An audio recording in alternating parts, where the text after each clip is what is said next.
قالوا سبحانك لا علم لنا إلا ما علمتنا إنك أنت العليم الحكيم رب اشرح لي صدري ويسر لي أمري واحلل عقدة من لساني يفقهوا قولي رب يسر ولا تعسر وتمم بالخير। সম্মানিত উপস্থিতি, নামাজ কায়েম অর্থ কি বোঝেন? মানে প্রতিষ্ঠা হওয়া, সেটা কায়েম আছে। এর আগে একবার উদাহরণ দিয়েছিলাম, আবারও বোঝানোর জন্য উদাহরণ দিচ্ছি। এই সমাজে আপনার গায়ের পোশাক কায়েম আছে, গায়ে যেমন যে যেটা ব্যবহার করে, ইউজ করে, পরিধান করে। যারা শার্ট, কেউ পাঞ্জাবি, কেউ জুব্বা, কেউ গেঞ্জি, এবং নিচে কেউ লুঙ্গি, কেউ প্যান্ট, কেউ ট্রাউজার, এইগুলো আমরা পরিধান করি কিনা? এইগুলো এই সমাজে কি আছে? কায়েম আছে। যেমন আমরা জুম্মার নামাজ মসজিদে পড়তে আসি, এটা কি আছে? কায়েম আছে। মানে এমনিতেই জবরদস্তি না, যার যার ইচ্ছা সে সেভাবে আসছে, এই বিষয়টা এইভাবে এই আঙ্গিকে কায়েম আছে। এক কথা, আমরা যেগুলো আমরা করে থাকি, যে সেইগুলো যদি কেউ না করে, মানুষ খারাপ বলে। কি বলে? খারাপ বলে। যদি খারাপ বলে, তাহলে জানতে হবে ওটা কায়েম আছে। যদি আপনার পিতামাতাকে আপনি মারধর করেন, খেতে না দেন, কথাবার্তা না বলেন, সমাজের মানুষ খারাপ বলবে কিনা? বলবে। এটা রাষ্ট্রীয়ভাবে কায়েম না থাকলেও আমাদের সমাজে কায়েম আছে, যে না বাবাকে খেতে দিতে হয়, ভালো ব্যবহার করতে হয়, ভালো আচরণ করতে হয়। না করলে মানুষ কি বলে? খারাপ বলে। ঠিক নামাজ, সালাত, আমার আপন ছেলে, আপন ভাই পড়ছে না, আমি খারাপ বলছি? খারাপ বলছি না। খারাপ নিজের কাছেও লাগছে না। আমার স্ত্রী নামাজ পড়ে না, আমি নামাজ পড়ি, তবে আমার স্ত্রী না, বোঝানোর জন্য বলছি। এখন আমরা তো এক বিছানায় শুই, এক বিছানায় থাকি, আমাদের নিজের কাছে খারাপ লাগে? হয়তো বা 2-1 জনের কাছে লাগতে পারে, কিন্তু শতকরা 60-70% মানুষের লাগে না, কিছু মনেই করি না আমরা এটা। তার কারণ এই সমাজে নামাজ কায়েম নাই। কি নাই? কায়েম নাই, প্রতিষ্ঠিত নাই। যদি কায়েম থাকতো, তাহলে আমার স্ত্রী নামাজ না পড়লে এলাকার মানুষও খারাপ বলতো, আমি নিজেও বলতাম না, তোমার মতো স্ত্রী আমার লাগবে না। একটা শরীয়ত বলছে স্ত্রীকে 4টা কারণে তালাক দেওয়া যায়। কয়টা কারণে? 4টা কারণে। তার ভিতরে একটা হচ্ছে তার মূল বিষয় নামাজ। আমি ওইদিকে যাব না। যে নামাজ যদি না পড়ে, ফরজ নামাজ যদি কোনো স্ত্রী সুস্থ অবস্থায় না পড়ে, তাহলে তাকে তালাক দেওয়া যায়। রাসূল সাল্লাল্লাহু আলাইহি ওয়াসাল্লাম বলেছেন। প্রথমেই না, প্রথমে তাকে বুঝানো, তারপরে সালিশিক ডাকা উভয় পক্ষে, তারপরে বিছানা আলাদা করা, মৃদু আকারে আঘাত করা, তারপরে পবিত্র অবস্থায় প্রথম মাসে 1 তালাক দিয়া, দ্বিতীয় মাসে 1 তালাক দিয়া, তৃতীয় মাসে 1 তালাক, 3 তালাক। এ হচ্ছে নিয়ম। আমরা কয়জন তালাক দিই? কেউ কে দেখাতে পারবেন সমাজের ভিতরে যে অমকের স্ত্রী নামাজ পড়ে না, সেই জন্য তালাক দিয়েছে? পারবেন দেখাতে? না। না দেওয়ার কারণ কি? এই সমাজে নামাজ প্রতিষ্ঠিত নাই, কায়েম নাই, সেজন্য এটা আমরা কিছু মনেই করি না। এটা সাধারণ বিষয় মনে করি, কিন্তু এটা কিন্তু সাধারণ বিষয় নয়, এটা ফরজ বিষয়। 500 আইনের ভিতরে একটি আইন, ও সে আইনের কথা 1 নয়, 2 নয়, 82 জায়গায়। কয় জায়গায়? ৮২ জায়গায় নামাজের কথা উল্লেখ আছে। তাহলে এই ইবাদতের গুরুত্ব বেশি না কম? বেশি। আমি যেটা বোঝাতে চাইছিলাম যে কায়েম কাকে বলে, এটা বোঝাতে চাইছিলাম। এই সমাজের পোশাক কায়েম আছে, দু একজন থাকতে পারে তারা কি নোংরা পোশাক পরে, অর্থাৎ হাফ আপনার হাঁটুর উপরে আপনার ছোট প্যান্ট, এগুলো পরে দু একজন স্বাভাবিক। কিন্তু নামাজ না পড়লেও কি আমাদের সমাজে মানুষ প্যান্ট পরে, আপনার সতর আগলা করে না। সতর আগলা করতে লজ্জা লাগে, নামাজ না পড়লেও উলঙ্গ হতে লজ্জা লাগে। তার কারণ এই সমাজে পোশাক প্রতিষ্ঠিত আছে, কায়েম আছে। এই জন্য কি লাগে? লজ্জা লাগে, শরম লাগে। না, আমি সাবার লোক হয়ে গেছি, এখন আমরা হাফ প্যান্ট করবো না, আমার জন্য ফুল কনফিডেন্ট। অথবা আমি সমাজের ভিতরে কিভাবে আমি বাইর হব। আর যারা যে হাফ প্যান্ট করে ফুটবল খেলে, এটার সাথে ধরা যায়, আমার মনে হয় আপনাদের লজ্জাই নাই,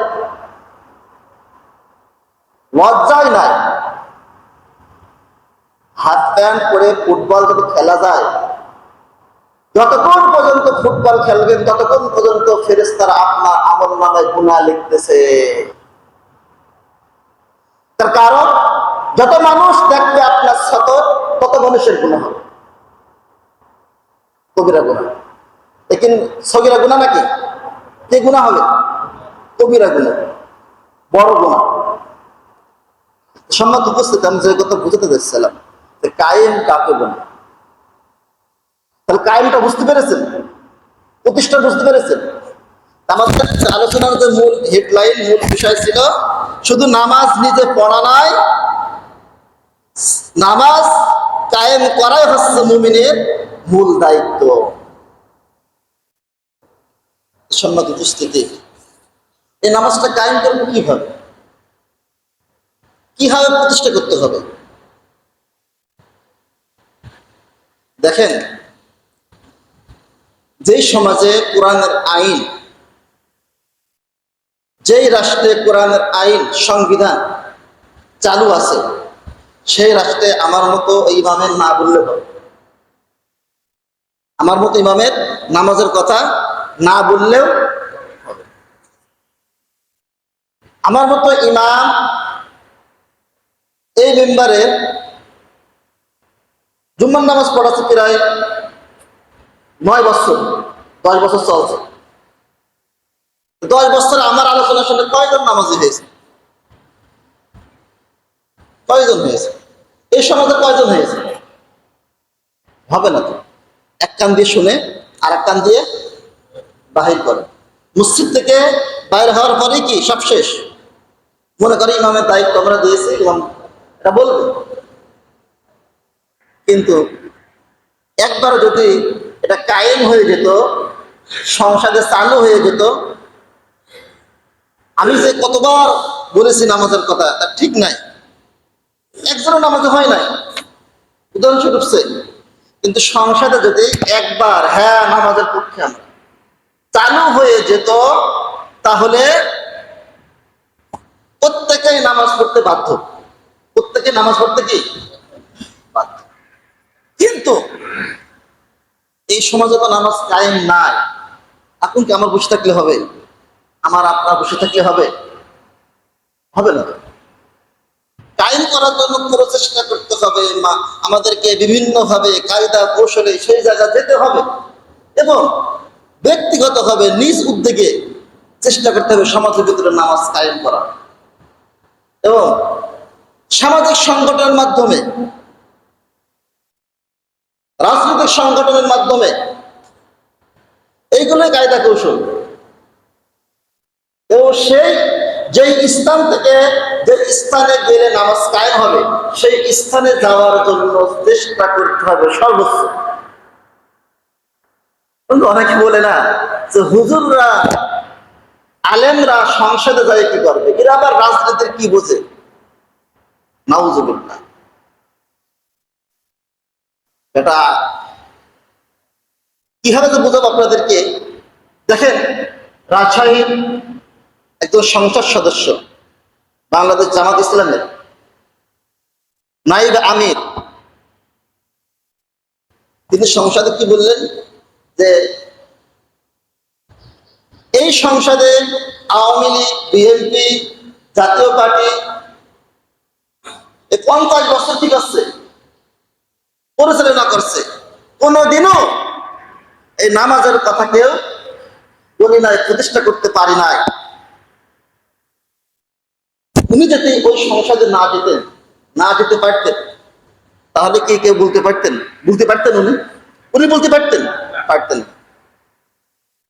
যেমন উনার মাধ্যমে অনেক আগে আল্লামা সাইদের মাধ্যমে মাথা নোয়ানো এই শিরকটা বন্ধ হয়েছিল। আবার নতুন করে মাননীয় স্পিকার হয়তো স্মরণ ছিল না, উনি মাথা সুগানাকে সাপোর্ট করেছিলেন। আবার উনি বললেন যে এটা আমাদের সংবিধানে ওই সময় কি করা হয়েছে, সংশোধন করা হয়েছে, মাথা ঝুঁকানো যাবে না। মাননীয় স্পিকার, আপনাকে অনুরোধ করছি বিষয়টা ভালোভাবে দেখার জন্য।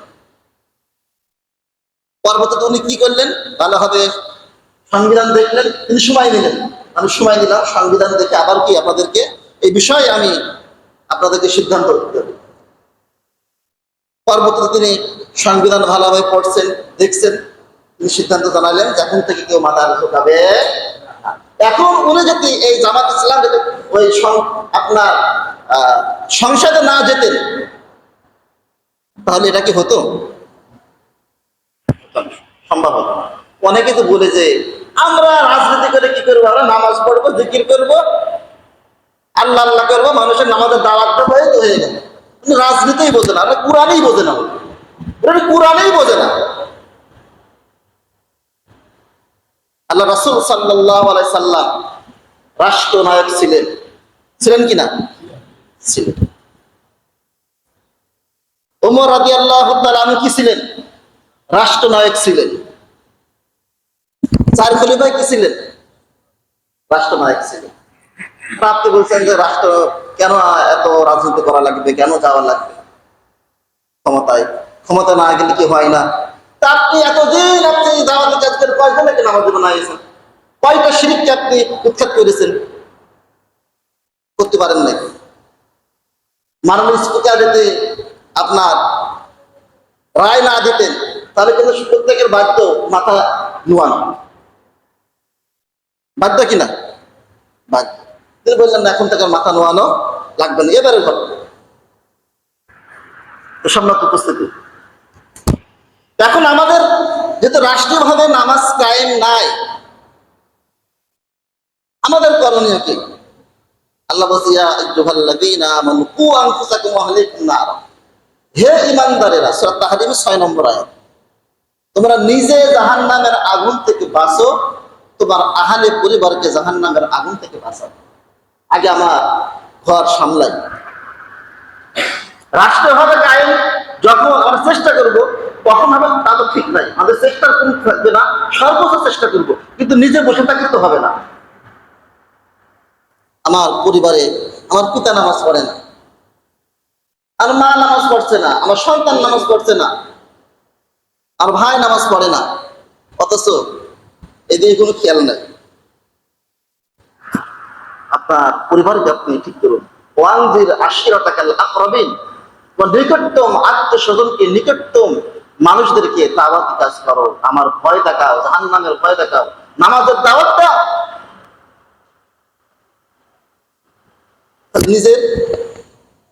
নিজে থেকে প্রথম নিজে নামাজ পড়বো, তারপর নিজের পরিবারকে দাওয়াত দেবো, তারপর সমাজের মানুষকে। নিজ থেকে আগে শুরু, নিজ থেকে কি আগে শুরু।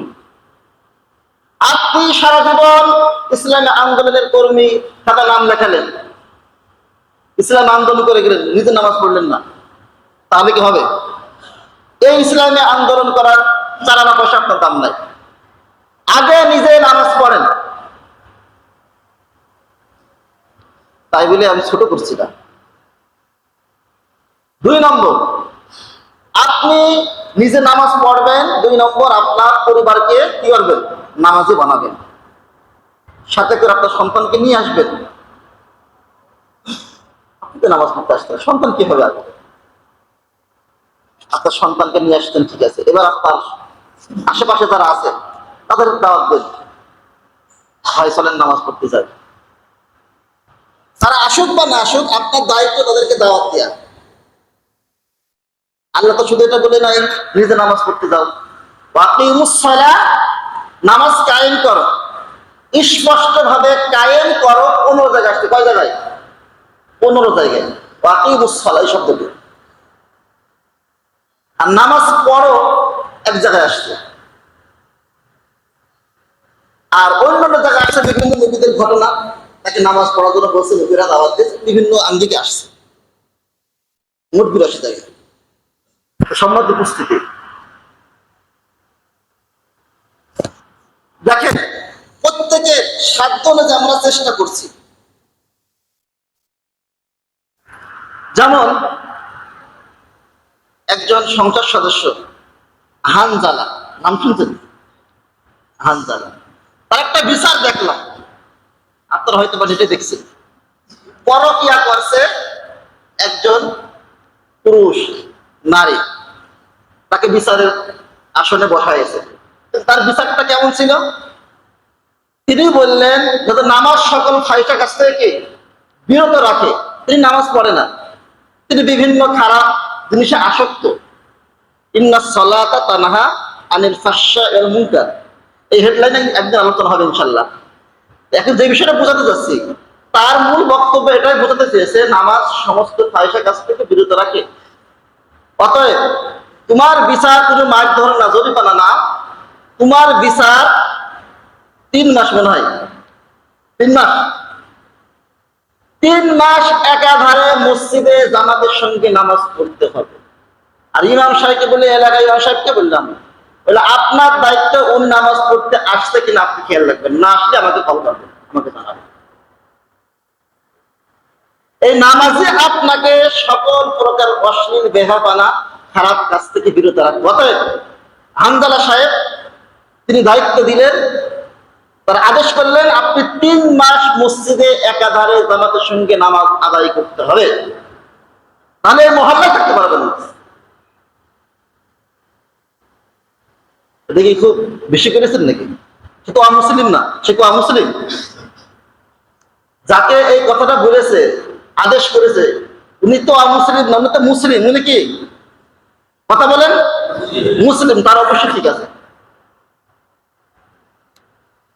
একজনের সংসদে যেয়ে পাওয়ার পেয়ে সমাজের ভিতরে, রাষ্ট্রীয় ভাবে ওই জায়গা থেকে আইন পাশ না হলেও সমাজের ভিতরে নিজ বুদ্ধিকে, নিজ পাওয়ারে নামাজ কায়েম করার জন্য চেষ্টা করে। এখন আমার আপনার সেই ক্ষমতা নাই, আর পরিবারকে তো ঠিক রাখতে পারি, পারি কিনা? আমার কথা 5 জন শুনে তাদেরকে দাওয়াত দিই, না আসুক বলি। সম্মানিত উপস্থিতি, নামাজ মূল দায়িত্ব যাদের কায়েম করা আল্লাহ তাআলা জানাই দিয়েছে। আমি ভূমিকার ভিতরে একটা আয়াত তেলাওয়াত করেছি, সূরা হজের 41 নম্বর আয়াত। কত নম্বর আয়াত? 41 নম্বর আয়াত। এই সূরাটি মাদিনা অবতীর্ণ হয়েছে, মদিনা অবতীর্ণ হয়েছে, মাদানী সূরা। যখন মুহাজিররা অর্থাৎ মক্কা থেকে মদিনায় হিজরত করলেন, তখন আল্লাহ সুবহানাহু ওয়া তাআলা দ্বিতীয় পর্যায়ে এই সূরাটি নাযিল হয়েছে মদিনায়। যে প্রথম পর্যায়ের শেষে তোমরা আনসারদের সঙ্গে আছো, তোমাদের হাতে ক্ষমতা আসছে, মানে মূল বিষয়টা এটা, তোমাদের হাতে ক্ষমতা আসছে, এই মদিনার রাষ্ট্রনায়ক তোমরা। এখন তোমরা ইচ্ছা করলে অনেক কিছু করতে পারবা।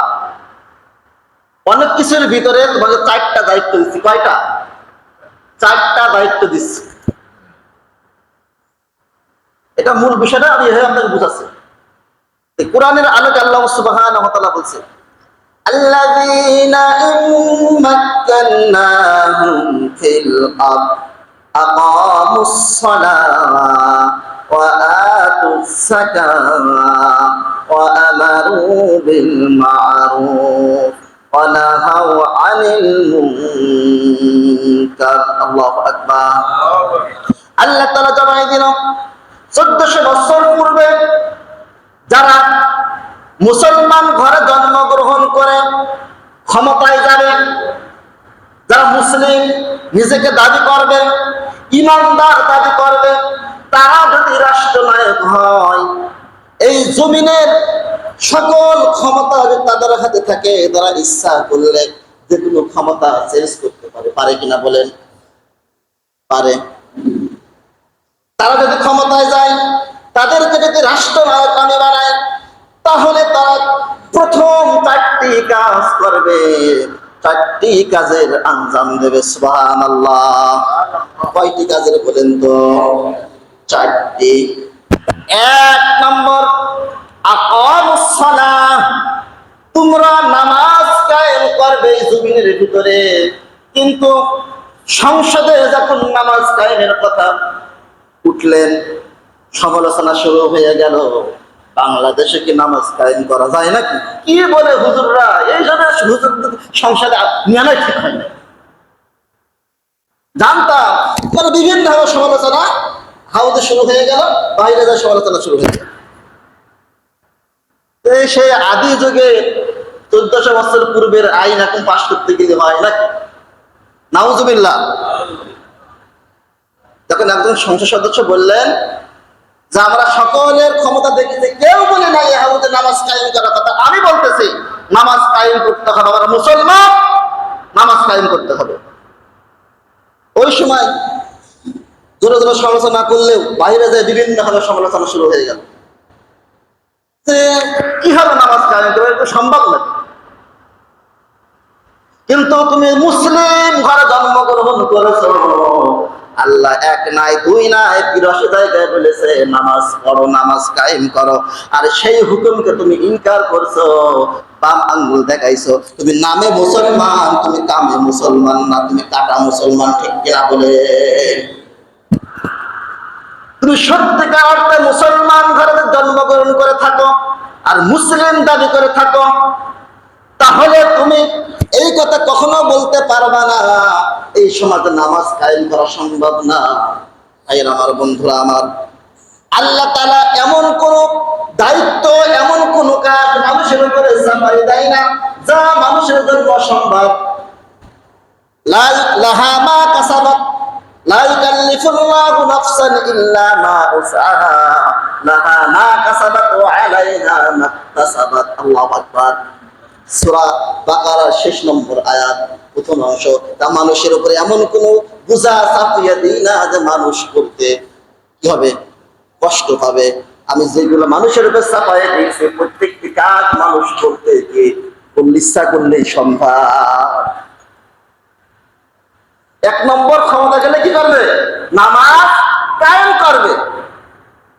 আমরা কেমন মুসলমান, কেমন মুসলমানকে আমরা সংসদে পাঠালাম? আপনার বিবেকের কাছে প্রশ্ন করে। আমি রাজনীতি করছি না, অনেকে বলবেন হুজুর রাজনীতি শুরু হয়ে গেল। ভাই, যে আলোচনায় দেন না কেন, আমি সঠিক কথা বলতে গেলে বলুন রাজনীতি করছি। যে কোনো সূরা দিয়ে দেন, সূরা নাস, সূরা ফালাক, আলোচনা করবো, রাজনীতি করছি। সঠিক কথা বলতে গেলে কি গায়ে লাগবে? তো সম্মান উপস্থিতি। 1 নম্বর কি করবে? নামাজ কায়েম করবে, ওয়াতুজ যাকাত, যাকাত আদায় করবে। মাননীয় প্রধানমন্ত্রী বিভিন্ন প্রথমেই ক্ষমতায় যায় শেখ আহমদুল্লাহ রহিমুল্লাহ আল্লাহকে নিয়ে বসছিলেন কিভাবে যাকাত আদায় করা যায়। আল্লাহ তাআলা তাকে যেভাবে উদ্যোগ নিয়েছে, উদ্যোগকে যেন কবুল করেন, সকলে আমিন। আশা করি সামনে বছর আস্তে আস্তে, রোজা মাস আস্তে আস্তে এই উদ্যোগটা যেন গ্রহণ করতে পারে। আমরা সর্বোচ্চ সহযোগিতা করব, সর্বোচ্চ আমরা দোয়া করবো ইনশাআল্লাহ। সম্মানিত উপস্থিতি। 3 নম্বর, সৎ কাজের আদেশ দেবে। 4 নম্বর, অসৎ কাজের নিষেধ করবে। সম্মানিত উপস্থিতি। তাহলে আমরা এই আলোচনা করতে গেলে অনেক সময়ের ব্যাপার। আজকে যদি উদাহরণস্বরূপ দেখেন, নামাজ কায়েম থাকতো, বিশ্ববিদ্যালয়ে যিনি মূল দায়িত্ব আছে ভাইস চ্যান্সেলর, তার ইমামতিতে বিশ্ববিদ্যালয়ে নামাজ আদায় করতে সকল ছাত্র, ঠিক কিনা বলেন? আজকে যদি নামাজ কায়েম থাকতো তাহলে একজন হাই স্কুলের প্রধান শিক্ষক যিনি, তার ইমামতিতে সকল ছাত্ররা নামাজের টাইমে নামাজ আদায় করতো, ঠিক কিনা বলেন? মনে করেন সরকারি কলেজে ইমাম রাখা লাগতো না মসজিদের, যিনি সরকারি কলেজের প্রধান, যিনি প্রিন্সিপাল, তার ইমামতিতে আপনার নামাজ আদায় হতো। আর বাইতুল মুকাররম মসজিদে ইমাম রাখা লাগতো না। যিনি রাষ্ট্রপ্রধান, যিনি প্রধান এই রাষ্ট্রের, তার ইমামতিতে বাইতুল মুকাররম মসজিদে নামাজ আদায় হতো, ঠিক কিনা বলেন? এই সমাজে নামাজ কায়েম নাই, নামাজ পড়ে না, নামাজ কায়েমের কথা বললে তারা ইনকার করে, বামাঙ্গি দেখায়। এই সমাজে নামাজ কায়েম করা সম্ভব নয় কথা বলে যখন সংসদে উত্তোলন করা হয়, উপস্থাপনা করা হয়, তাহলে কিভাবে নামাজ আপনার, কিভাবে প্রত্যেকটা প্রতিষ্ঠানের নামাজ আদায় হবে? সম্ভব না, কখনো সম্ভব না। রাষ্ট্রভাবে নামাজ কায়েম হবে কি সম্ভব? সম্ভব উপস্থিতি। আসুন আমরা প্রত্যেকেই চেষ্টা করি সাধ্য অনুযায়ী নিজ নিজ জায়গা থেকে সর্বোচ্চভাবে নিজে নামাজ পড়ে আমার পরিবারকে নামাজি বানাইয়ে দাওয়াত দিয়ে, আমার সমাজের মানুষকে দাওয়াতের মাধ্যমে নামাজি বানাইয়ে, এবং সর্বোচ্চ চেষ্টা করতে হবে রাষ্ট্র থেকে, আপনার সংসদ থেকে যেন আপনার পাশ করা হয় এই ৮২ জায়গায় যে আল্লাহ সুবহানাহু ওয়া তাআলা নামাজের কথা বলেছে, এই আইনটা যেন পাশ করে, সেটা আমরা সর্বোচ্চ করতে হবে, চেষ্টা করতে হবে, সাপোর্ট দিতে হবে। আল্লাহ সুবহানাহু ওয়া তাআলা আমাদেরকে তৌফিক দান করুন, আমিন। সম্মানিত উপস্থিতি, এই কথার কয়দিন বলবো, আপনারা একেবারেই অন্যরকম হয়ে গেছে, খেলা নিয়ে পাগল হয়ে গেছে। এই যে কয়াতে ব্রাজিল পরাজয় বরণ করেছে, সেই জন্য খেলা দেখে এসে বাড়িতে এসে কি করেছে? আত্মহত্যা করেছে, গলায় রশি দিয়েছে। নাউজুবিল্লাহ। আর্জেন্টিনা গোল খেয়েছে মিশরের কাছে, যেই 2 গোল খেয়েছে ট্রয়াল করা শুরু হয়ে গিয়েছে। আর আর্জেন্টিনার সমর্থকরা ব্রাজিলের সমর্থক কি করল? গণপিটানি দিলেন, দেশে অস্ত্র দিয়ে আঘাত করলেন, কুমিল্লায় মারা গেলেন সাথে সাথে। এই এতটুকু খেলা নিয়ে মেসির নেইমারের পাগল হয়ে মানুষের উপরে যাবে আপনার আক্রমণ চালানো, আমি কিভাবে বোঝানোর চেষ্টা করবো আপনাদেরকে? আচ্ছা, আপনারা কি চান কিয়ামতের ময়দানে জাহান্নামীদের সঙ্গে উঠতে চান? কে কে চান? হাত তোলেন তো। কিয়ামতের ময়দানে যারা জাহান্নামী তাদের সঙ্গে উঠতে চান কে কে? চান না। আপনারা কি চান যে কাফের মুশরিকের সঙ্গে কিয়ামতের ময়দানে উঠবো? চান? তাহলে হারাম খেলা যে ব্যক্তি নিশ্চিত জাহান্নামী, মেসি নেইমার নিশ্চিত জাহান্নামী, তার জন্য কিভাবে পাগল হন আপনি? তার ছবি কিভাবে আপনি আপনার আইডল হয়? আর কতবার বুঝাবো? 10টি কারণে এই বিশ্বকাপ ফুটবল হারাম। এমনি ফুটবল খেলা হারাম নয়, আলোচনা করেছি, সাবজেক্ট এটা ছিল 10টি কারণে এই বিশ্বকাপ ফুটবল খেলা হারাম, কবিরা গুনাহ। আবারও বলতেছে, কোন খেলায় দেখবেন না, সে মিশর হোক আর সৌদি আরব হোক। যে অনেকে মিশর নিয়ে পাগল, সৌদি আরব নিয়ে পাগল, মরক্কো নিয়ে পাগল। আমি বলতে চাই, যেমন লুঙ্গি খুলে মাথায় পাগড়ি বাঁধা, ঠিক মিশর আর ওই মরক্কোকে সাপোর্ট করে। আমি কোন দলকে সাপোর্ট করা যাবে না, হারাম খেলা বা ভালো খারাপ। অনেকে মানে নিজেকে বড় মনে করেন, মিশরের সাপোর্টার আর মরক্কোর সাপোর্টার, বোঝেন না? তাই 10টি কারণে বিশ্বকাপ খেলা হারাম, আগে আলোচনা করেছি। যারা জানতে চান আবার জেনে নেবেন। আল্লাহ সুবহানাহু ওয়া তাআলা তাই বলে নাই ব্রাজিল আর্জেন্টিনা সাপোর্ট করবে, এটা একদম আপনার হারাম হারাম। অন্য সময় মিশর মুসলমান দেশকে সাপোর্টার হবে না, অন্য কাজে, খেলার জন্য নাই, কোন দেশকে সাপোর্টার হওয়া যাবে না। আল্লাহ তাআলা বোঝার মতো তৌফিক দান করুন।